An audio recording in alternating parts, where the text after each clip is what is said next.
Platão. Platão, ele nasceu em Atenas,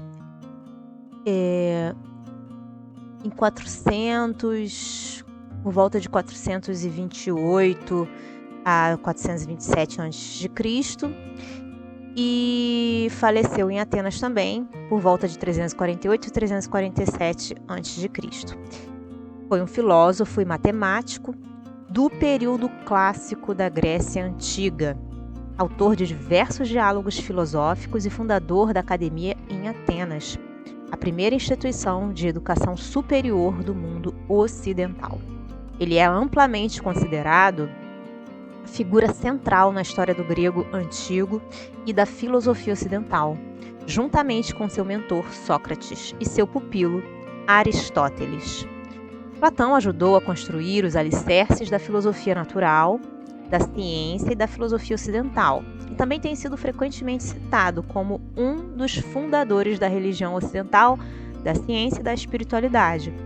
O assim chamado neoplatonismo, de filósofos como Plotino e Porfírio, influenciou o Santo Agostinho e, portanto, o cristianismo, bem como a filosofia árabe e judaica.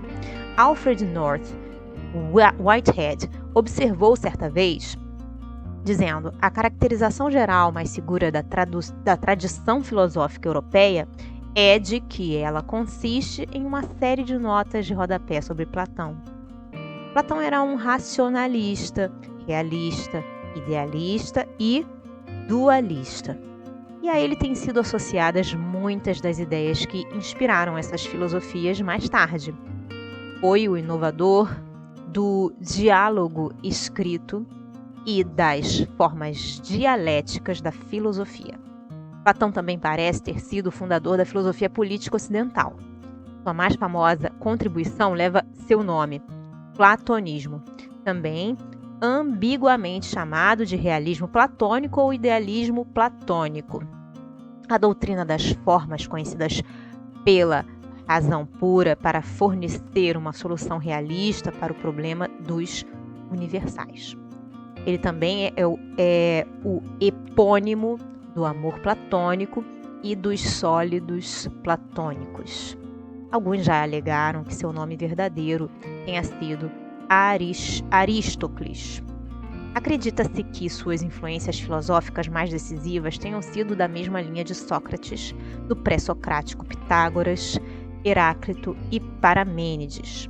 Embora poucas das obras de seus antecessores permaneçam íntegras, e muito do que sabemos sobre essas figuras hoje deriva do próprio Platão. O filósofo lituano Algis Uzdavinis chega a propor e evidenciar de forma acadêmica que sua filosofia deriva de uma continuidade de um pensamento filosófico que pode ser visto desde as inscrições do Egito Antigo, relatada por diversas fontes gregas antigas. Pesquisadores da chamada Escola Tübingen de Milão alegam que seu corpo textual contém fragmentos de doutrinas não escritas que eram lecionadas oralmente na sua academia. Ao contrário do trabalho de quase todos os seus contemporâneos, acredita-se que o corpo inteiro de trabalho de Platão tenha sobrevivido intacto por mais de 2.400 anos. Embora sua popularidade tenha oscilado ao longo dos anos, os trabalhos de Platão nunca ficaram sem leitores desde a época em que foram escritos. Sua vida. Origem. A mãe de Platão era Perictíone, cuja família gabava-se de um relacionamento com o famoso legislador e poeta lírico ateniense Solon. Perictíone era irmã de Cármides e sobrinha de Crítias, ambas figuras proeminentes na época da tirania dos 30, a breve oligarquia que se seguiu sobre o colapso de Atenas no final da Guerra do Peloponeso, que durou de 404 a 403 a.C. Além do próprio Platão, Aristão e Perictíone tiveram outros 3 filhos, Adimanto, Glaucão e uma filha, Potone, a mãe de Peusipo, então o sobrinho e sucessor de Platão como chefe de sua academia. De acordo com a República, Adimanto e Glaucão eram mais velhos que Platão. No entanto, na Memorabilia, Xenofonte apresenta Glaucão como sendo mais novo que Platão. Aristão parece ter morrido na infância de Platão, embora a data exata de sua morte seja desconhecida. Perictíone, então, casou-se com Perilampes, irmão de sua mãe, que tinha servido muitas vezes como embaixador para a corte persa e era um amigo de Péricles, líder da facção democrática em Atenas. Em contraste com a sua reticência sobre si mesmo, Platão muitas vezes introduziu seus ilustres parentes em seus diálogos ou a eles referenciou com alguma precisão. Cármides tem um diálogo com o seu nome. Critias fala tanto em Cármides quanto em Protágoras. E Adimanto e Glaucão têm trechos importantes em A República. Estas e outras referências sugerem uma quantidade considerável de orgulho da família e nos permitem reconstruir a árvore genealógica de Platão. De acordo com Burnet, a cena de abertura de Cármides é uma glorificação de toda família, ligação. Os diálogos de Platão não são apenas um memorial para Sócrates, mas também sobre os dias mais felizes de sua própria família. Infância e juventude. Platão nasceu em Atenas, provavelmente em 427 ou 428 a.C., no sétimo dia do mês Targelion, cerca de um ano após a morte do estadista Péricles, e morreu em 348 a.C., no primeiro ano da 108ª Olimpíada. A data tradicional do nascimento de Platão, 428 ou 427, é baseada em uma interpretação dúbia de Diógenes Laércio, que afirma: quando Sócrates foi embora, Platão se juntou a Crátilo e Hermógenes, que filosofou à maneira de Parmênides. Então, aos 28 anos, segundo Hermódoro, Platão foi para Euclides, em Megara.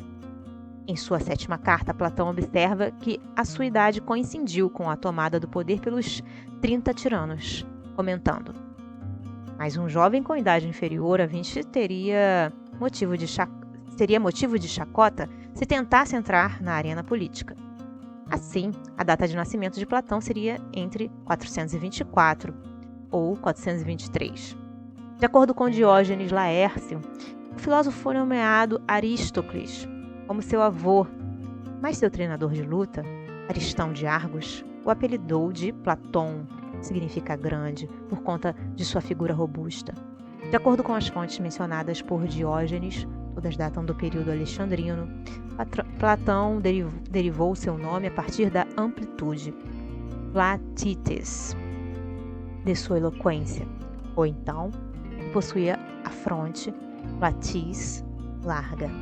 Estudiosos recentes têm argumentado que a lenda sobre seu nome ser Aristócles originou-se no período helenístico. Platão era um nome comum, dos quais 31 casos são conhecidos apenas em Atenas. A juventude de Platão transcorreu em meio a agitações políticas e desordens devido à Guerra do Peloponeso, a instabilidade política reinante na cidade de Atenas, que foi tomada pela oligarquia dos 400 e assim submeteu-se ao governo dos 30 tiranos. Apuleio nos informa que Espeusipo elogiou a rapidez mental e a modéstia de Platão como os primeiros frutos de sua juventude infundidos com muito trabalho e amor ao estudo. Platão deve ter sido instruído em gramática, música e ginástica pelos professores mais ilustres de seu tempo. Dicearco foi mais longe a ponto de dizer que Platão lutou nos jogos istmicos. Platão também tinha frequentado cursos de filosofia antes de conhecer Sócrates. Mas primeiro ele se familiarizou com Crátilo, um discípulo de Heráclito, um proeminente filósofo grego pré-socrático, e as doutrinas de Heráclito. Afastamento da política e primeira viagem. Após o término da guerra em Atenas, em cerca de 404 a.C., auxiliado pelo reinado espartano vitorioso, o terror da tirania dos 30 começou, e entre seus membros incluíam-se parentes de Platão. O primo e o irmão de sua mãe, Prítias e Cármides, que participaram do governo. Platão foi convidado a participar da vida política, mas recusou, porque considerou o então regime criminoso. Mas a situação política após a restauração da democracia ateniense em 403 também o desagradou, sendo um ponto de viragem na vida de Platão a execução de Sócrates em 399 a.C. O abalou profundamente, levando-o a avaliar a ação do Estado contra seu professor como uma expressão de depravação moral e evidência de um defeito fundamental no sistema político. Ele viu em Atenas a possibilidade e a necessidade de uma maior participação filosófica na vida política e tornou-se um crítico agudo. Essas experiências levaram-no a aprovar a demanda por um Estado governado por filósofos. Depois de 399 a.C., Platão foi para Megara com alguns outros socráticos como hóspedes de Euclides, provavelmente para evitar possíveis perseguições que lhe poderiam sobrevir pelo fato de ter feito parte do círculo socrático. Diógenes Laércio conta que ele foi a Cirene juntar-se a Teodoro, o matemático, depois à Itália com os pitagóricos Filolau e Eurito, e daí para o Egito, avistar-se com os profetas. Ele tinha decidido encontrar-se também com os magos, mas as guerras da Ásia fizeram-no renunciar a isso. Apesar desse relato de Diógenes Laércio, é posto em dúvida se Platão foi mesmo ao Egito, pois há evidências de que a estadia foi inventada no Egito para aproximar Platão à tradição de sabedoria egípcia.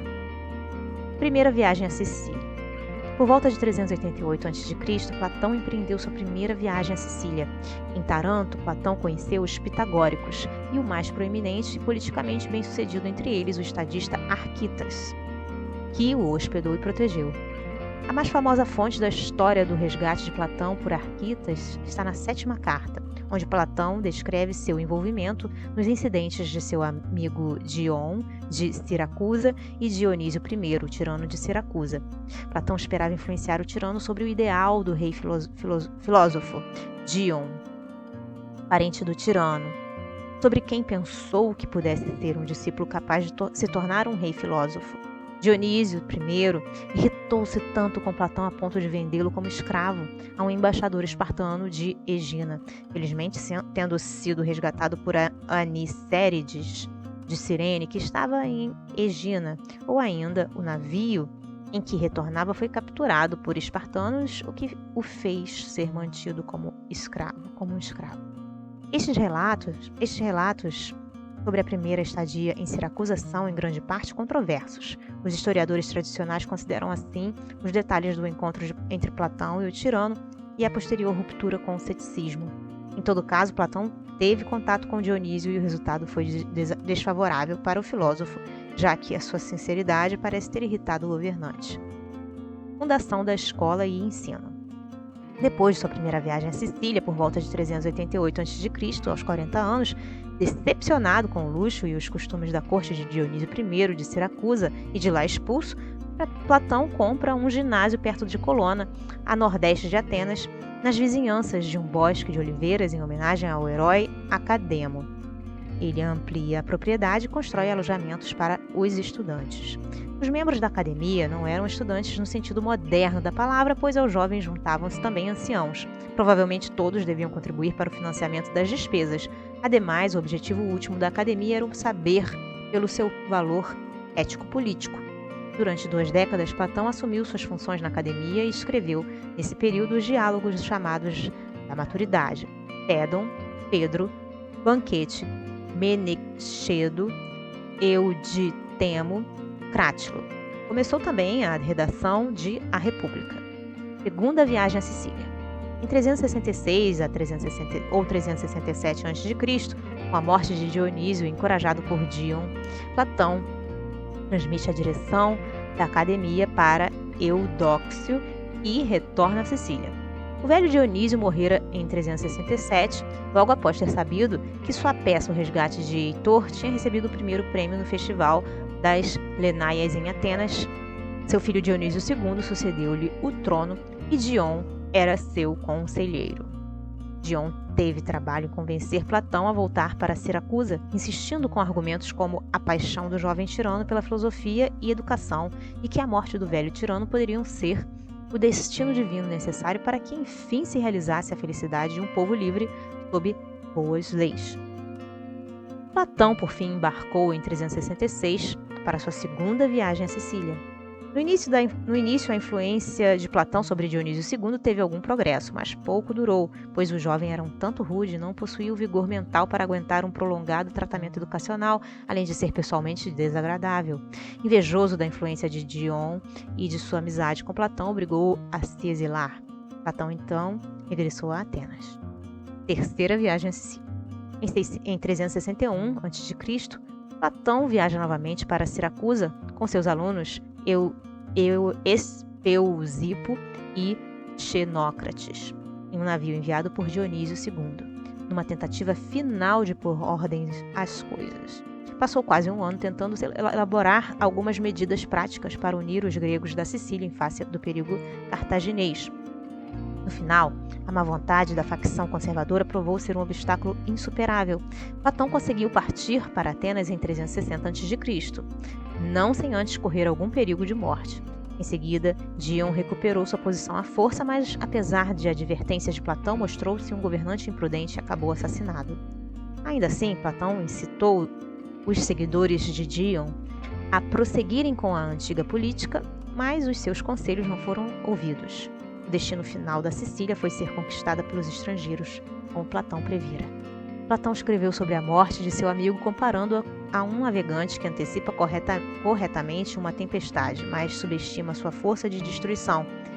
E eram perversos os homens que o puseram por terra, ele sabia, mas não a extensão de sua ignorância, de sua depravação e avidez. Velhice e morte. Ao regressar em 360 a.C., Platão voltou a ensinar e a escrever na academia, permanecendo como um autor ativo até sua morte.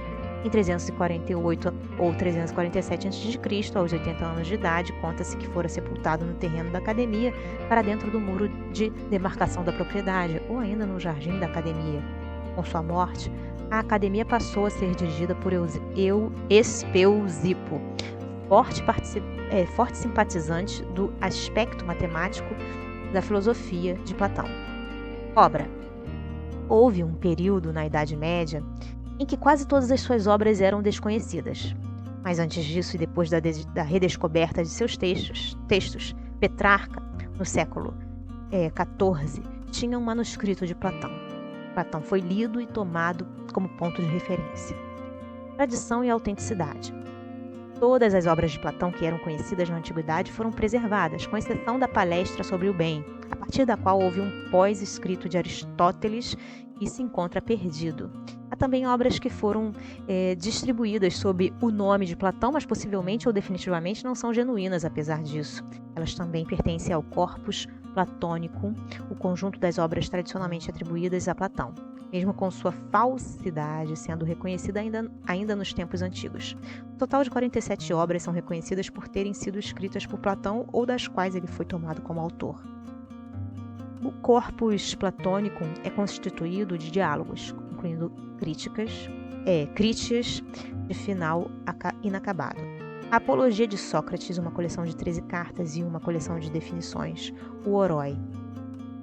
Fora do corpus, há uma coleção de diereses, mais de 2 cartas, 32 epigramas e um fragmento de poema, 7 hexâmetros, que, com exceção de uma parte desses poemas, não são obras de Platão. É importante notar que na antiguidade, vários diálogos considerados como falsamente atribuídos a Platão eram considerados genuínos, e alguns desses fazem parte do cânon de Trásilo, um filósofo e astrólogo alexandrino que serviu na corte de Tibério. Trásilo organizou os diálogos de modo sistemático em 9 grupos chamados de tetralogias, cujos escritos foram aceitos como sendo de Platão. Segundo Diógenes Laércio, encontravam-se na 9ª tetralogia uma carta a Aristodemo, de fato a Aristodoro, 2 a Arquitas, 4 a Dionísio, II, uma a Hérmias, Erastos e Coriscos, uma a Leodamas, uma a Dion, uma a Perdicas e 2 aos parentes de Dion. Trásilo criou a seguinte organização: Eutífron, Trátilo, Parmênides, Alcibíades I, Teages,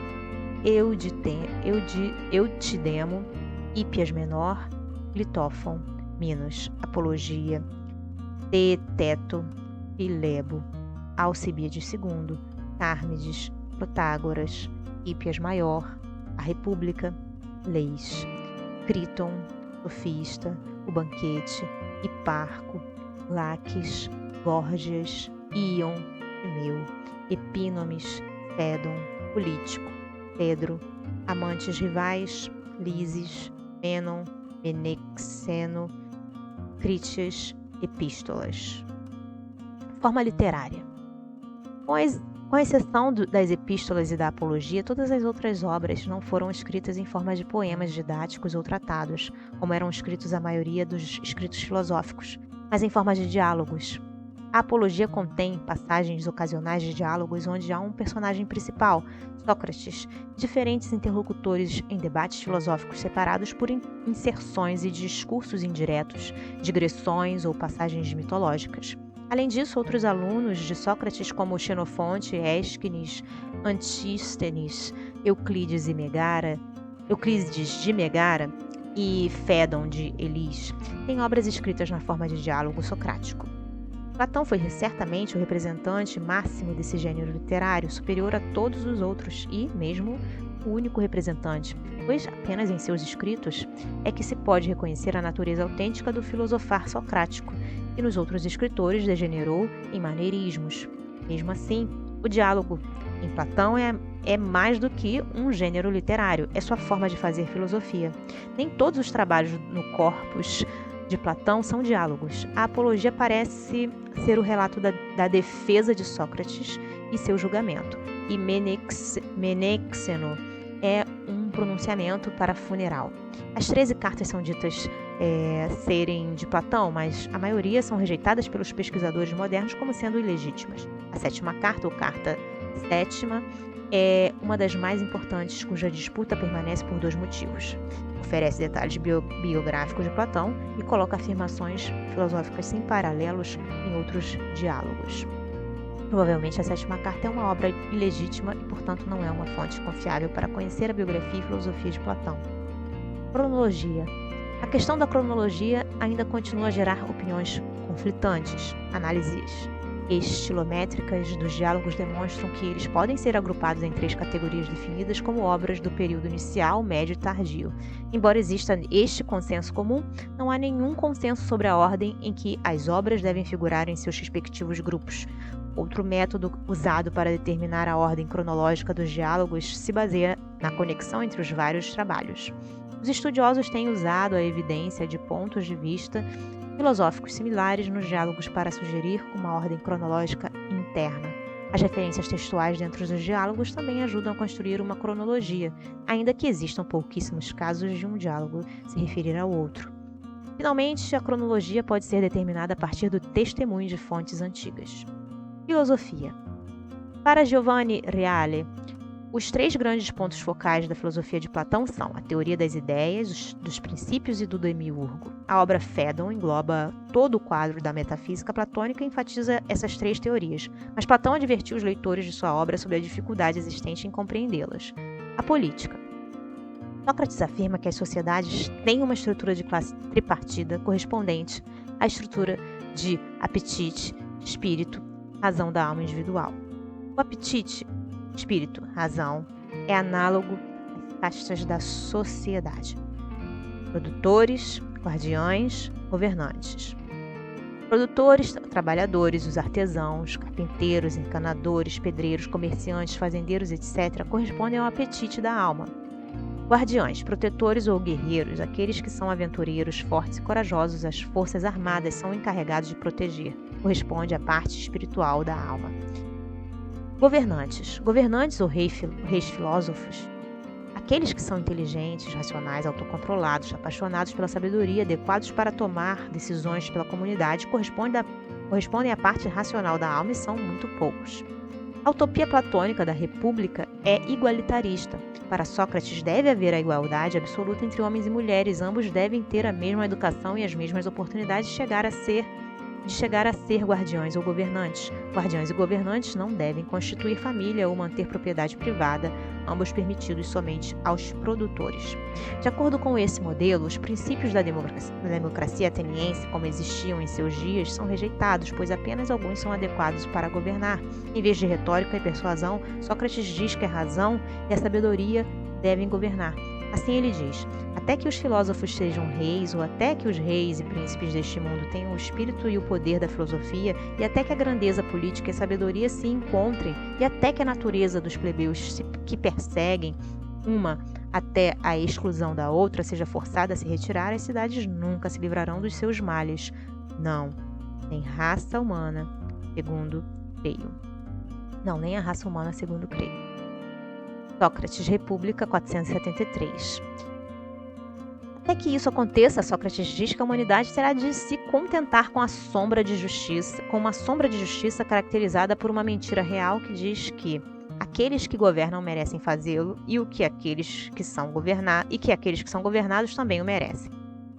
Sócrates descreve esses reis filósofos como aqueles que amam a visão da verdade e apoia a ideia com a analogia de um capitão e seu navio, ou um médico e seu remédio. Segundo ele, vela e saúde não são coisas que todos estão qualificados a praticar por natureza.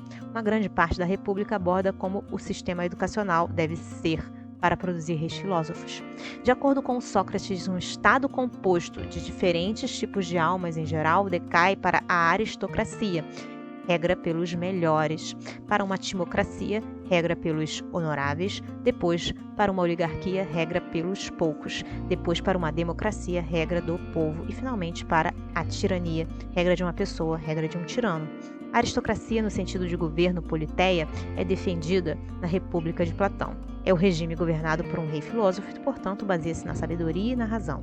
Para Sócrates, a democracia nasce da revolta do pobre contra a oligarquia. O Estado é cheio de liberdade e generosidade, e cada um pode viver a seu modo. Estas e outras características parecidas são comuns na democracia, que é uma forma fascinante de governo, cheia de variedade e desordem, dispensando um tipo de igualdade tanto entre os iguais quanto entre os desiguais. Porém, os cidadãos são dominados por desejos desnecessários que estão sempre gastando, nunca produzindo, e lhes falta talentos, objetivos e justos e palavras sinceras. Como resultado, o Estado é governado por pessoas que não são adequadas para governar. O Estado aristocrático e o homem cuja natureza lhe corresponde são objetos das análises de Platão em grande parte da República, em oposição aos outros 4 tipos de estados ou homens, que serão discutidos mais adiante em seu trabalho. No livro 8º, Sócrates declara, em ordem, as outras 4 sociedades imperfeitas, com uma grande descrição da estrutura e caráter individual do Estado. Na timocracia, a classe dominante é composta principalmente daqueles com caráter de guerreiro. A oligarquia é composta por uma sociedade na qual a riqueza é o critério de mérito e os ricos estão no controle. Na democracia, o Estado tem semelhança com a antiga Atenas, com características como igualdade, oportunidades políticas e liberdade para o indivíduo fazer o que quiser. A democracia, então, degenera em tirania devido ao conflito entre ricos e pobres. É caracterizada por uma sociedade por uma sociedade indisciplinada, existente no caos, onde o tirano se destaca como um campeão popular, levando à formação de seu exército privado e ao crescimento da opressão. Teoria das ideias. A teoria das ideias, ou teoria das formas, afirma que formas ou ideias abstratas, não materiais, mas substanciais e imutáveis, é que possuem o tipo mais alto e mais fundamental da realidade, e não o mundo material, mutável, conhecido por nós através dos sentidos. Em uma analogia de Reale, as coisas que captamos com os olhos do corpo são formas físicas. As coisas que captamos com os olhos da alma são formas não físicas. O ver da inteligência capta formas inteligíveis, que são as essências puras. As ideias são as essências eternas do bem, do belo, etc. Para Platão, há uma conexão metafísica entre a visão do olho da alma e o objeto em razão do qual tal visão não existe. Este, mais real do que o que vemos habitualmente, é descrito em sua Alegoria da Caverna. Epistemologia. Muitos têm interpretado que Platão afirma, e mesmo foi o primeiro a escrever, que conhecimento é crença verdadeira justificada, uma visão influente que informou os desenvolvimentos futuros da epistemologia. Esta interpretação é parcialmente baseada numa leitura do Teeteto, no qual Platão argumenta que o conhecimento se distingue da mera crença verdadeira, porque o conhecedor deve ter uma conta do objeto de sua crença verdadeira, Teeteto 201.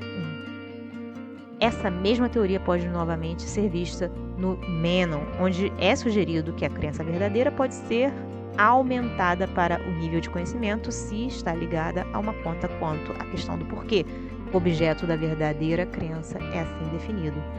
Mênon 97-98. Muitos anos depois, Edmund Gettier demonstraria os problemas das crenças verdadeiras justificadas no contexto do conhecimento. Dialética.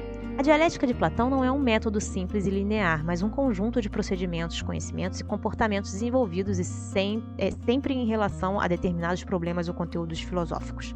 O papel da dialética no pensamento de Platão é contestada, mas existem duas interpretações principais.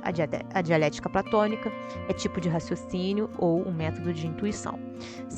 Simon Blackburn adota o primeiro, dizendo que a dialética de Platão é o processo de extrair a verdade por meio de perguntas destinadas a abrir o que já é implicitamente conhecido, ou de expor as contradições e confusões de posição de um oponente. Karl Popper afirma que a dialética é a arte da intuição, para visualizar os originais divinos, as formas ou ideias, de desvendar o grande mistério por trás do comum mundo das aparências do cotidiano do homem. Ética e justiça. Na República, Platão define a justiça como a vontade de um cidadão de exercer sua profissão e atingir seu nível pré-determinado, e não interferir em outros assuntos. Para que a justiça tenha alguma validade, ela terá de ser uma virtude, portanto contribuidora de modo construtivo para a boa vida de quem é justo. Na filosofia de Platão é possível visualizar duas modalidades de justiça, uma absoluta e outra relativa. A justiça relativa é a justiça humana que espelha-se nos princípios da alma e tenta dela se aproximar. Platão situa a justiça humana como uma virtude indispensável à vida em comunidade, e é ela que propicia a convivência harmônica e cooperativa entre os seres humanos em coletividade. Alegoria. Mitos e logos são termos que evoluíram ao longo da história clássica da Grécia. Nos tempos de Homero e Hesíodo, século VIII a.C., eles eram essencialmente sinônimos e continham o significado de conto ou história. Mais tarde vieram historiadores como Heródoto e Tucídides, assim como filósofos como Heráclito e Parmênides e outros pré-socráticos, que introduziram uma distinção entre os dois termos. Mitos se tornou mais um relato não verificável e logos um relato racional. Pode parecer que Platão, sendo um discípulo de Sócrates e um forte partidário da filosofia baseado em logos, deveria ter evitado o uso de contar mitos. Em vez disso, fez um uso abundante deles. Esse fato produziu trabalho analítico, interpretativo, a fim de esclarecer as razões e finalidades desse uso. Platão, em geral, distinguia entre três tipos de mitos. Primeiro, havia os falsos mitos, como os baseados em histórias de deuses sujeitos a paixões e sofrimentos, os quais Platão critica em A República, porque ele afirma que a razão ensina que Deus é perfeito. Depois vieram os mitos baseados no verdadeiro raciocínio, e, portanto, também verdadeiros. Também havia aqueles que não eram verificáveis porque estavam além da razão humana, mas que continham alguma verdade neles. Em razão aos assuntos dos mitos de Platão, eles são de dois tipos: aqueles que lidam com a origem do universo e aqueles sobre moral e a origem e destino da alma. É geralmente aceito que o principal objetivo de Platão em usar mitos era didático. Ele considerou que apenas algumas pessoas eram capazes ou interessadas em seguir um discurso filosófico fundamentado, mas os homens em geral são atraídos por histórias e contos. Consequentemente, então, ele usou o mito para transmitir as conclusões do raciocínio filosófico. Alguns dos mitos de Platão eram baseados nos tradicionais, outros em modificações deles. Finalmente, ele também inventou novos mitos. Exemplos notáveis incluem a história da Atlântida, o mito de o anel de Giges, a parábola da biga e a alegoria da caverna. Interpretações alegóricas da mitologia grega são destacadas por ele em seu diálogo Crátilo. Conceitos. Anima mundi. Considerada por Platão como o princípio do cosmos, de fonte de todas as almas e fonte de todas as almas individuais, o termo é um conceito cosmológico de uma alma compartilhada ou força regente do universo pela qual o pensamento divino pode se manifestar em leis que afetam a matéria. O termo foi criado por Platão pela primeira vez na obra República ou ainda na obra Timeu. Demiurgo. O uso filosófico e o substantivo próprio derivam do diálogo Timeu, a causa do universo, de acordo com a exigência de que tudo que sofre transformação ou geração, Gênesis, sofre em virtude de uma causa. A meta perseguida pelo demiurgo platônico é o bem do universo que ele tenta construir. Este bem é recorrentemente descrito em termos de ordem. Platão descreve o demiurgo como uma figura neutra, não dualista, indiferente ao bem ou ao mal. Doutrinas não escritas. Por um longo tempo, as doutrinas não escritas de Platão foram controversas. Muitos livros modernos sobre Platão parecem diminuir sua importância.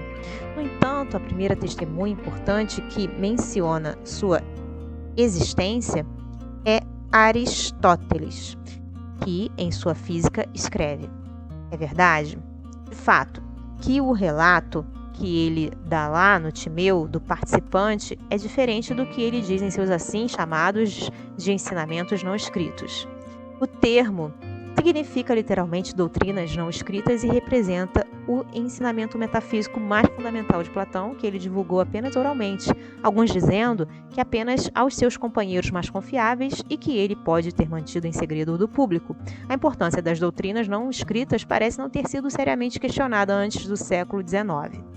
Uma razão para não revelá-lo a todos é parcialmente discutida em Fedro, onde Platão critica a transmissão do conhecimento por escrito como falha, favorecendo o logos falado. Quem tem conhecimento do justo, do bom e do belo não irá, quando, em sinceridade, escrevê-los à tinta, semeando-as por meio de uma pena com palavras que não podem se defender, argumentando e não podem ensinar a verdade eficazmente. O mesmo argumento é repetido na 7ª carta de Platão. Todo homem sério, ao lidar com assuntos realmente sérios, evitam cuidadosamente a escrita. Na mesma carta ele escreve: eu posso declarar com certeza sobre todos esses escritores que afirmam conhecer os assuntos que eu estudo seriamente, que não existe, nem jamais existirá, qualquer tratado meu lidando com isso. Tal sigilo é necessário para não expô-los a tratamento impróprio e degradante. É, no entanto, dito que Platão uma vez divulgou esse conhecimento ao público em sua palestra sobre o bem, na qual o bem é identificado como o uno, a unidade, o princípio ontológico fundamental. O conteúdo desta palestra foi transmitido por várias testemunhas e satirizado em pelo menos 3 obras teatrais de sua época. Aristóteles descreve o evento com as seguintes palavras: cada um deles veio esperando aprender algo sobre as coisas que geralmente são consideradas boas para os homens, como riqueza, boa saúde, força física e, ao todo, um tipo de felicidade maravilhosa. Mas, quando as demonstrações matemáticas vieram, incluindo números, figuras geométricas de astronomia e, finalmente, a afirmação "o bem é uno", apareceu-lhes totalmente inesperada e estranha. Daí, alguns menosprezaram o assunto. Enquanto outros o rejeitaram. Simplício cita Alexandre de Afrodísias, que afirma que, de acordo com Platão, os primeiros princípios de tudo, incluindo as próprias formas, são um e díada indefinida, que ele chamou grande e pequeno. E Simplício relata da mesma forma que também se pode aprender isso com Espeusipo e Xenócrates, e com os outros que estavam presentes na palestra de Platão sobre o bem. O relato deles está em total concordância com a descrição de Aristóteles da doutrina metafísica de Platão. Na metafísica, ele escreve: agora, uma vez que as formas são as causas de todo o resto, ele, Platão, supunha que seus elementos são os elementos de todas as coisas. Assim, o princípio material é o grande e o pequeno, a díada, e a essência é o já que os números são derivados do grande e do pequeno pela participação do A partir deste relato, é claro que ele empregou apenas as duas causas, a da essência e a da causa material, pois as formas são a causa da essência e em tudo o mais, e o é a causa disso nas formas. Ele também nos diz qual é o substrato material do qual as formas são predicadas, no caso de coisas sensíveis, e o uno no das formas, que é a dualidade, a díade, o grande e o pequeno. Além disso, ele atribuiu a estes dois elementos, respectivamente, a causação do bem e do mal. O aspecto mais importante desta interpretação da metafísica de Platão é a continuidade entre seu ensino e a interpretação neoplatônica de Plotino, ou Ficino, que tem sido considerada errônea por muitos, mas pode de fato ter sido diretamente influenciada pela transmissão oral da doutrina de Platão. Um erudito moderno que reconheceu a importância da doutrina não escrita de Platão foi Heinrich Gompers, que a descreveu em seu discurso durante o 7º Congresso Internacional de Filosofia em 1930. Todas as fontes relacionadas ao discurso foram coletadas por Conrad Geiser e publicadas como testemunha platônica. Essas fontes foram posteriormente interpretadas por estudiosos da escola alemã de interpretação Tübingen, como Hans Joachim Kramer ou Thomas A. Sledak. Legado. Apesar de sua popularidade ter flutuado ao longo dos anos, as obras de Platão nunca ficaram sem leitores, desde o tempo em que foram escritas. O pensamento de Platão é muitas vezes comparado com o de seu aluno mais famoso, Aristóteles, cuja reputação durante a Idade Média Ocidental eclipsou tão completamente a reputação de Platão que os filósofos escolásticos referiam-se a Aristóteles como o filósofo. No entanto, no Império Bizantino, o estudo de Platão continuou. Os filósofos escolásticos medievais não tinham acesso à maioria das obras de Platão, nem o conhecimento de grego necessário para lê-los. Os escritos originais de Platão estavam essencialmente perdidos para a civilização ocidental, até que foram trazidos de Constantinopla no século de sua queda, por Gemisto Pletão. Acredita-se que Pletão passou uma cópia dos diálogos platônicos para Cosme de Médici, em 1438 ou 1439, durante o Concílio de Ferrara, quando foi chamado para unificar as igrejas grega e latina, e então foi transferido para Florença, onde fez uma palestra sobre a relação e as diferenças de Platão e Aristóteles.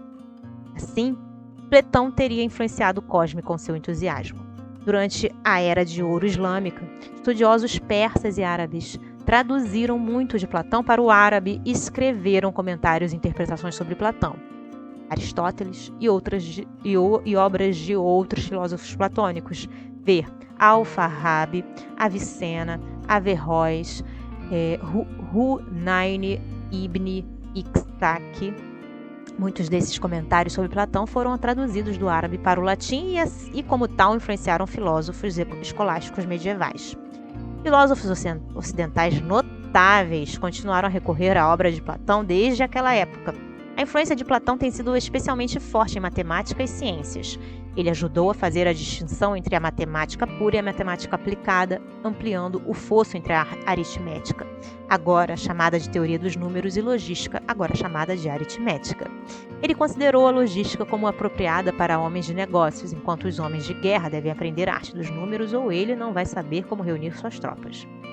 E a aritmética era apropriada para os filósofos porque precisa emergir do mar de mudanças e lançar mão do verdadeiro ser. Segundo Stephen Corner, o platonismo é tendência natural do matemático, que pode ser confirmado por nomes destacados de matemáticos que se reconhecem platônicos como Gottlob Frege, Bertrand Russell, A.N. Whitehead, Heinrich Scholz, Kurt Gödel, Alonzo Church, George Cantor, etc. Partindo de Galileu, existe uma extensa tradição do platonismo fisicalista que vai até Werner Heisenberg, Roger Penrose, Frank Tipler, Stephen Hawking e muitos outros. Gödel, responsável por alguns dos mais importantes resultados da lógica matemática do século XX, por exemplo, foi um platonista da velha escola que, como Platão, acreditava na existência independente de formas matemáticas que ele identificou aos conceitos matemáticos, como os de conjuntos, número real, etc. Leo Strauss é considerado por alguns como o principal pensador envolvido na recuperação do pensamento platônico em sua forma mais política e menos metafísica, profundamente influenciado por Nietzsche e Heidegger. Strauss, no entanto, rejeita a condenação de Platão e olha para seus diálogos como uma solução para o que todos os três pensadores reconhecem como a crise do Ocidente. Ele também era contra a disseminação maciça do conhecimento, baseando-se em Platão, já que as pessoas, não tendo a vocação para lidar com a verdade, apoiariam propostas antiéticas. Hobbes considerou Platão como o melhor filósofo da antiguidade clássica, pela razão de sua filosofia ter como ponto de partida ideias, enquanto que Aristóteles partia de palavras. Para Hobbes, Platão estaria apto a elaborar uma filosofia política por evitar conclusões falaciosas acerca do que é, o que foi, o que deveria ser. No século XX, os metafísicos René Guénon e Fritjof Schuon foram dois influentes autores que reelaboraram e atualizaram em linguagem contemporânea o pensamento universal e perene de Platão, por eles visto como um eminente representante da filosofia perene.